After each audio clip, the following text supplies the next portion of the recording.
Wenn man seinen Namen googelt, dann kommt man aus den Superlativen gar nicht mehr raus. Man nennt ihn den Herr der Lüfte und auch den König unter den paralympischen Athleten. Und das nicht ohne Grund, denn er hat sich in diesem Jahr im Sommer zum 4. Mal in Folge mit dem paralympischen Gold gekrönt und er hält den paralympischen Weltrekord über die Paradedisziplin im Weitsprung. Und ist dazu noch das Aushängeschild der Paraleichtathletik. Hallo und herzlich willkommen auf ein Bit mit Markus Rehm. Danke für die Einladung. Vielen Dank. Gerne. Cheers. Cheers. Freut mich erstmal sehr, dass es geklappt hat und dass du heute hier bei uns bist. Ich habe es gerade einleitend schon erwähnt, du hattest im Sommer einen ganz großen Erfolg. Wieder mal. Konntest du denn alles schon mal ein bisschen sacken lassen? Konntest du den Trubel um deine Person und den Erfolg verarbeiten und bist du mittlerweile wieder ein bisschen in Leverkusen angekommen? Ja, ich bin wieder angekommen in Leverkusen. Ich bin von Paris direkt weitergeflogen. Also es war aktuell noch oder ist aktuell noch relativ viel los. Aber ja, so langsam kommt man auch dazu, die ganzen Nachrichten zu beantworten. Ich habe noch nicht mal alle geöffnet, muss ich ehrlicherweise sagen. Irgendwie war es echt waren verrückte Wochen bisher. Aber ich versuche natürlich schon irgendwie jedem dann auch gerecht zu werden und möchte natürlich auch jedem antworten, der mich bis dahin jetzt auch unterstützt hat. Und deswegen dauert vielleicht ein bisschen länger, aber die Antwort kommt. Wie viele Nachrichten bekommt man da so? Oh, ich kann es gar nicht genau sagen. Paar hundert? Ja, auf jeden Fall. Es sind ja so viele Kanäle auch. Ne? Zum einen natürlich ganz privaten, über WhatsApp, über unsere Oldschool SMS-Nachrichten noch, über Instagram, über Social-Media-Kanäle. Also alles Mögliche, ganz viele E-Mails. Je mehr Postfächer man hat, umso mehr Nachrichten bekommt man. Und ist auch wahnsinnig schön. Also ich finde es toll, wie sich auch der Sport entwickelt hat, gerade der paralympische Sport, dass wir jetzt hier auch eine gewisse Aufmerksamkeit bekommen, die wir uns jahrelang gewünscht haben. Und deswegen es ist einfach schön, dass es jetzt auch dass wir da angekommen sind, wo wir uns immer hingeträumt haben, sage ich mal. Schön und auf jeden Fall verdient. Ich habe in einem Interview nach deinem Goldsprung gesehen und gehört, da hast du gesagt, dass zum einen, dass du dich sehr über den Titel freust und dass es hart war, dass du schwer in den Wettkampf gekommen bist. Und du hast gesagt, dass du dich jetzt auf eine lange Nacht und eine geile Party freust. Wie lange war die Nacht und wie geil war denn die Party? Das hat geklappt. Also die Nacht war sehr lange. Ich weiß nicht genau, wann ich im Hotel war, aber sie war sehr lange. So lange war es eigentlich gar nicht geplant. Wir hatten für den nächsten Tag eigentlich erst eine Location gebucht. Die mussten wir dann absagen, weil alle Beteiligten ein bisschen müde waren. Und es war auch so intensiv, dass die Siegerehrung, die am nächsten Tag stattgefunden hat, die musste zeitlich etwas korrigiert werden. Dank des Pariser Verkehrs sind wir ein bisschen später angekommen. Das war schon eine sehr wilde Party, war wie gesagt so gar nicht geplant. Wir sind ins Deutsche Haus und dann noch in einen anderen Club in Paris. Aber auch mit allen, wirklich mit Familie, mit Freunden. Meine Eltern waren selbst mit dem Club, also wir hatten wirklich eine ganz, ganz tolle Nacht. Und da ging es mir echt darum, natürlich zum einen die Goldmedaille zu feiern, aber einfach auch mit den Menschen zusammenzukommen, die mich auch auf dem Weg begleitet haben. Das war mir irgendwie so viel wichtiger. Ich habe gar nicht an die Siegerehrung gedacht am nächsten Tag, sondern für mich war es irgendwie so schön, dass alle da sind, alle zusammen sind, alle einfach Spaß haben. Und das war eine ganz, ganz tolle Feier und wir haben es, glaube ich, alle sehr genossen. Hört sich auf jeden Fall danach an. Würdest du sagen, das war mit der schönste Paris-Moment oder was gilt für dich als der Paris-Moment? Ja, ich glaube, das war auf jeden Fall mit der schönste Paris-Moment. Wirklich mit all den Menschen, die mich unterstützt haben. Natürlich nicht nur all die Jahre davor, sondern auch dann am Ende des Tages im Stadion, die irgendwelche Gesichtsmasken von mir dabei hatten, einen riesen Banner noch irgendwie organisiert haben. Also Wahnsinn, was sich da einfallen lassen haben. Und der andere wahnsinnig schöne Moment war wahrscheinlich, einer der schönsten Momente meiner Karriere, muss ich sagen, war vermutlich die Eröffnungsfeier. Da durfte ich die paralympische Fackel tragen und das war schon sehr besonders. Also das waren insgesamt 3 internationale Athleten, die da bei der Eröffnungsfeier auch eine kleine Rolle hatten. Ich war einer davon und ich habe schon immer gesagt, das fehlt mir noch, ne, das paralympische Feuer zu tragen und dann bei der Eröffnungsfeier das Feuer in so einer tollen Location tragen zu dürfen. Das war schon sehr emotional. Vor allen Dingen, weil die Eröffnungsfeier auch so riesig aufgezogen war und so durch ganz Paris ging einmal. auf jeden Fall ein Once-in-a-Lifetime-Moment, den nicht jeder von uns, glaube ich, erleben darf. Das stimmt, also das war so schön, irgendwie von diesem Place de la Concorde, dann, ich war ja im Stadion schon oder auf diesem Platz schon mit dem Feuer und durfte dann raus in den Park joggen, hatte wirklich echt auch einen langen Weg vor mir, den ich so gar nicht geprobt hatte, also ich war bei der Hauptprobe gar nicht dabei, ich habe dann erst, als ich dann an dem Abend dort war, eine Stunde vor meinem Auftritt, habe ich erst erfahren, was genau der Plan ist, wo ich langlaufen muss, was ich zu tun habe. Da war ich mindestens genauso aufgeregt wie beim Wettkampf selber. Ich wollte gerade fragen, ist man mehr aufgeregt? Ja, man hat es gar nicht getestet. Da waren dann Stufen mit der Sportprothese, ist ja immer so ein kleines Thema. Und den Weg kannte ich auch nicht so ganz genau, wo ich da hin muss, aber hat alles hervorragend geklappt und ich konnte den Moment auch wirklich sehr genießen. Das ist schön. Ja, wäre ärgerlich, wenn man sich in dem Moment verläuft. Das stimmt. Würde auch den Zeitplan ein bisschen durcheinander bringen. Ja. Jetzt haben wir vorab schon super viele damit gerechnet, dass du wieder auf Goldjagd gehst und Gold sehr wahrscheinlich auch holst. Wie schaffst du es denn, mit so einem Leistungsdruck umzugehen und dir dann aber auch als Mensch und Sportler gerecht zu werden? Ja, das war schwierig. Also gerade dieses Jahr war es so, dass wir einige Favoriten im Rennen hatten, bevor mein Wettkampf stattgefunden hat. Und die haben leider nicht so performt, wie wir alle gehofft haben. Also wir haben da schon auf mehr Medaillen gehofft. Und ja, dann kamen alle zu mir, die ganzen Offiziellen haben gemeint, ja, jetzt musst du es halt regeln, ne? Jetzt musst du es richten.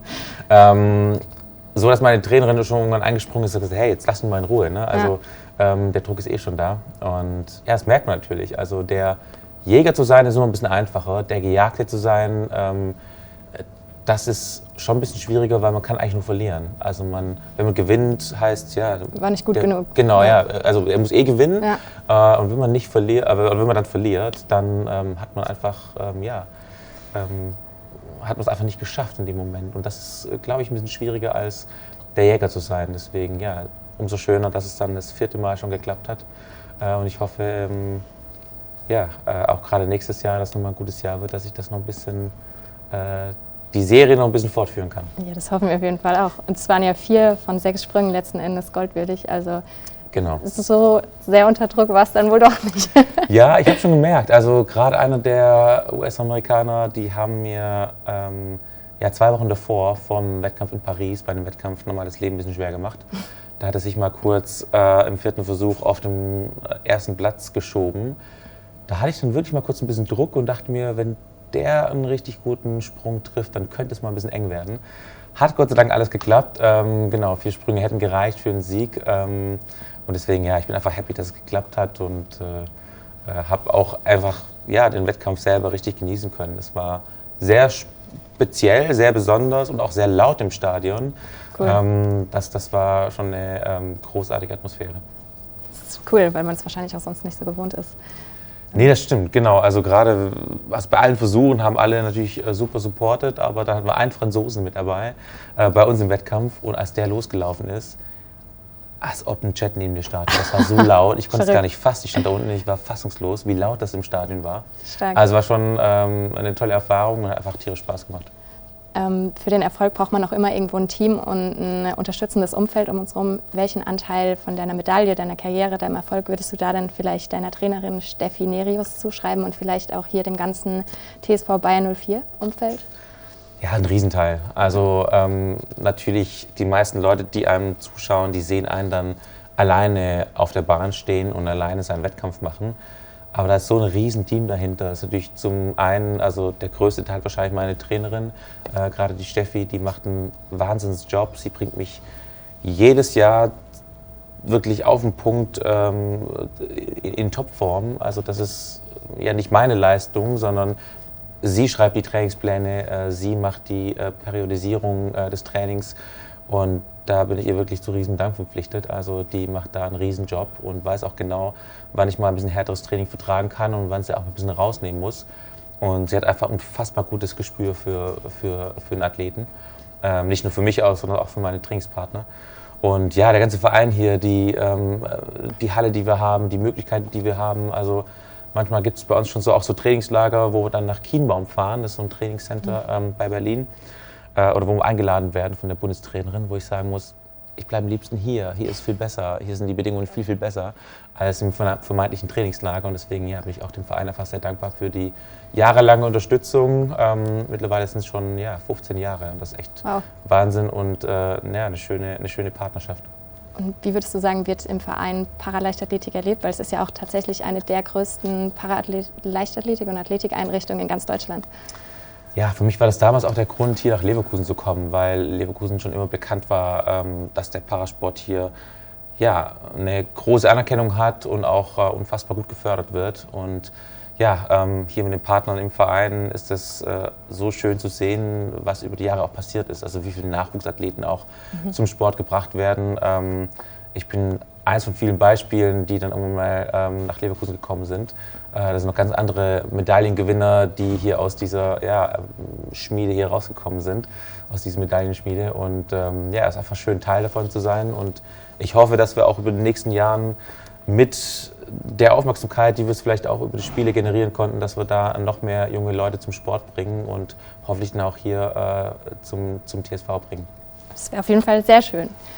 Als ich mich so ein bisschen mit deinem Lebensweg auch auseinandergesetzt habe, wie du hierher gekommen bist, wie deine grundsätzliche Geschichte eigentlich ist, fand ich eigentlich so mit am bemerkenswertesten, wie du mit deinem Schicksalsschlag umgegangen bist, weil du ja in sehr jungen Jahren bei einem schlimmen Sportunfall deinen rechten Unterschenkel verloren hast und du warst da schon Leistungssportler, ist richtig? Ja. Und wurdest dann mehr oder weniger von heute auf morgen damit konfrontiert, dass du das, was dir gerade im Leben am meisten ausmacht, verloren hast und vermeintlich verloren.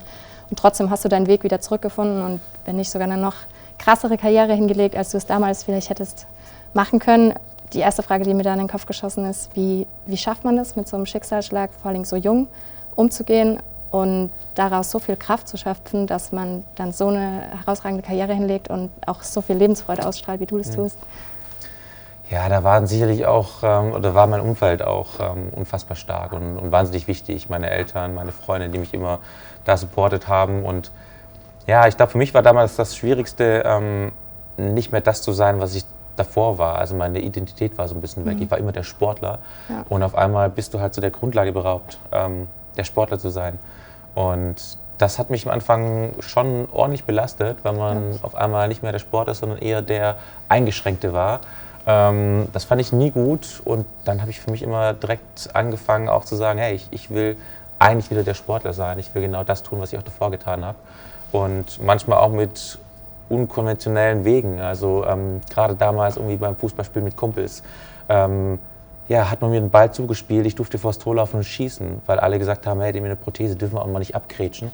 Und genau das wollte ich nie, also ich wollte auch nie dieses Mitleid haben, sondern ich habe dann angefangen, genau dafür eine lange Hose anzuziehen, dass das den Leuten nicht immer direkt vor Augen geführt wird, oh, der hat ja eine Prothese, den müssen wir vors Tor laufen lassen. Und tatsächlich, auf einmal wurde ich wieder gefoult, ich wurde wieder abgegrätscht, aber genau das, was ich haben wollte. Und natürlich tat es dann den Leuten total leid, weil sie gemerkt haben, oh Mist, das ist doch der mit der Prothese. Aber es war nicht mein Problem, sondern es war deren Problem, weil die haben offene Schienbein und ich habe einen Kratzer in der Prothese. Also das ist halt das Entspannte tatsächlich. Und genau so habe ich immer versucht, das auch locker zu nehmen und ich wollte nie irgendwie Credits für die Prothese haben, sondern ich wollte die Credits für meine Leistung und so geht es mir heute auch noch. Also ich möchte einfach nicht der beste Weitspringer trotz Prothese sein, sondern ich will der beste Weitspringer sein. Mit oder ohne Prothese ist mir egal, ich möchte einfach ein toller Sportler sein. Und ja, bei mir gehört die Prothese dazu, aber darauf will ich mich eigentlich nicht reduzieren lassen. Das ist auf jeden Fall extrem stark und starkes Mindset. Hast du das Gefühl, dass grundsätzlich in unserer Gesellschaft so ein bisschen Behinderung, sei sie körperlich oder geistig, dass da einfach so ein bisschen die Akzeptanz oder auch die Wahrnehmung so ein bisschen fehlt? Ja, ich glaube, es ist besser geworden über die Jahre. Und da ist natürlich auch unser Job, so ein bisschen eine normale Kommunikation zu haben. Ich meine, ich fühle mich jetzt auch nicht angegriffen, wenn die Leute mir auf das Bein gucken, wenn ich mit kurzer Hose rumlaufe. Ich würde es ja genauso tun. Also wenn jemand eine Besonderheit an sich hat, und da will ich gar nicht von Behinderung sprechen, sondern es ist ein Merkmal, das mich auszeichnet. So wie du lange gelockte braune Haare hast, das ist dein Markenzeichen. Wenn du auf einmal blond wärst, wäre es irgendwie komisch. So, und eine Prothese gehört auch zu mir. Und ja, wenn jemand was Besonderes an sich hat, dann gucke ich mir das an. Und deswegen nehme ich es keinem krumm, wenn er mir mit kurzer Hose auf die Beine schaut und dann sagt, ey, krass. und dann sich dafür interessiert. Ja. Und ich glaube, auch da muss man mit einer gewissen Entspanntheit rangehen und ja, wenn die Fragen kommen, gerade von Kindern, dann klärt man mal kurz auf, warum ich jetzt so eine Prothese trage, so ein Ersatzbein oder Roboleg, wie die Kinder es gerne nennen, habe. Also das ist, glaube ich, auch eine entspannte, es muss eine entspannte Atmosphäre sein, dass man da auch drüber sprechen darf. Und es sollte kein Tabuthema sein, weil es ist für mich jetzt keine Behinderung in dem Sinne, sondern es ist für mich erstmal was relativ Neutrales. Es ist eine Prothese. Ja. Und ob man sich dadurch behindern lässt, das steht auf einem anderen Blatt. Das ist auf jeden Fall eine extrem gute Sichtweise. Du hast es gerade auch schon angesprochen, diese Art von Aufklärungsarbeit ist ja so ein Teil deiner Berufung, deines Berufs. Du sprichst extrem viel bei öffentlichen Panels oder wurdest jetzt in Talkshows eingeladen und du bist nebenher noch Orthopädietechniker im Fachgebiet, ich muss ablesen, Beinprothetik. Wie wichtig ist es dir denn auch dahingehend, Erfahrungen mit Mitmenschen zu teilen und vielleicht mit ähnlichem Schicksal zu erreichen und zu motivieren? Ja, also ich habe den Job ja ganz früh angefangen nach der Schule, die Ausbildung gemacht, dann den Meister gemacht und habe eigentlich in der Ausbildung schon gemerkt, dass mir es unfassbar viel Spaß macht. Es fällt mir halt auch deutlich leichter, vermutlich, als Kollegen, die keine Prothese tragen. Ich war damals in der Ausbildung genau 2 Wochen und hatte dann das erste Gespräch mit einem Kunden. Habe eigentlich nur zugehört als Azubi. Und mein Meister mit über 20 Jahre Erfahrung hatte dann erzählt, wie das funktioniert und wie es alles abläuft. Und musste dann nach einer halben Stunde mal kurz raus ein paar Unterlagen holen. Da guckte mich der Kunde an und meinte so, hat er recht? Und ich war 2 Wochen in der Ausbildung, hatte wirklich keine Ahnung und war total schockiert, dass er mich fragt und meinen Meister mit 20 Jahren Erfahrung in Frage stellt. Und das fand ich so ein spannender Moment, weil ich dachte, okay, cool, die glauben mir vermutlich gewisse Dinge viel einfacher oder nochmal anders. Und so geht es mir heute noch. Also aktuell mache ich hauptsächlich Sport, aber ja, ich mache meinen Job auch wahnsinnig gerne, weil es auch ein dankbarer Beruf ist. Und ja, die Zeit ist manchmal ein bisschen schwierig, das alles unter einen Hut zu bekommen, aber meistens die Kunden, die ich noch betreue, sind auch so ein paar Lieblingskunden noch dabei. Die warten dann ganz gerne, wenn ich mal wieder unterwegs bin im Trainingslager oder auf Wettkämpfen. Deswegen komme ich auch gerade tatsächlich von dem Termin mit dem Kunden. Witzig. Ja, es ist eine coole Abwechslung. Wir machen mal ein kurzes Gedankenspiel. Du darfst mit in die Kabine zu Xabi. Du darfst unseren Jungs eine Ansprache machen. Welche Weisheit würdest du ihnen auf den Weg mitgeben und vor allen Dingen hinsichtlich der Tatsache, über so eine lange Zeit an der Spitze zu bleiben? Wow, da müssen wir ein bisschen Gedanken drüber machen. Auf was würde ich hinaus wollen? Ich glaube, sicherlich auf einfach diese Resilienzfaktoren. Also zum einen natürlich immer im richtigen Mindset in so ein Spiel gehen. Also das ist für mich persönlich immer richtig wichtig. Und natürlich dann auch seine Impulse, seine Emotionen so ein bisschen im Griff zu behalten. Ich glaube, das ist ganz wichtig, gerade bei der Resilienz. Und das sind ja auch Resilienzfaktoren, Impulskontrolle, Emotionskontrolle. Für mich persönlich, gerade im Wettkampf, sind das Themen, die ich aktiv für mich nutze. Also Emotionen kennt ja jeder, ne? Ja. Meistens, wenn man sagt, jemand wird emotional, dann ist es eher so ein bisschen was Negatives oder so leicht negativ behaftet. Ich finde es unfassbar stark und eine tolle Emotion, die man auch positiv nutzen kann. Und gerade vor einem großen Wettkampf bei mir ist es so, dass ich so eine finale Playlist habe. Das sind so 3 Songs, die mich unfassbar emotional werden lassen, aber in einer positiven Art und Weise. Damit verbinde ich, so eine Ankertechnik nennt sich das aus dem NLP, damit verbinde ich einfach unfassbar erfolgreiche, schöne, besondere Momente in meiner Karriere und versuche die dann einfach auf den Platz zu bringen.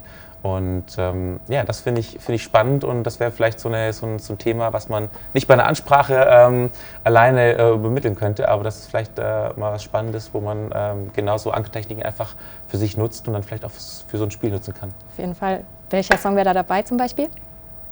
Das ist noch mein Geheimnis tatsächlich, die kennt noch keiner. Ja, richtig.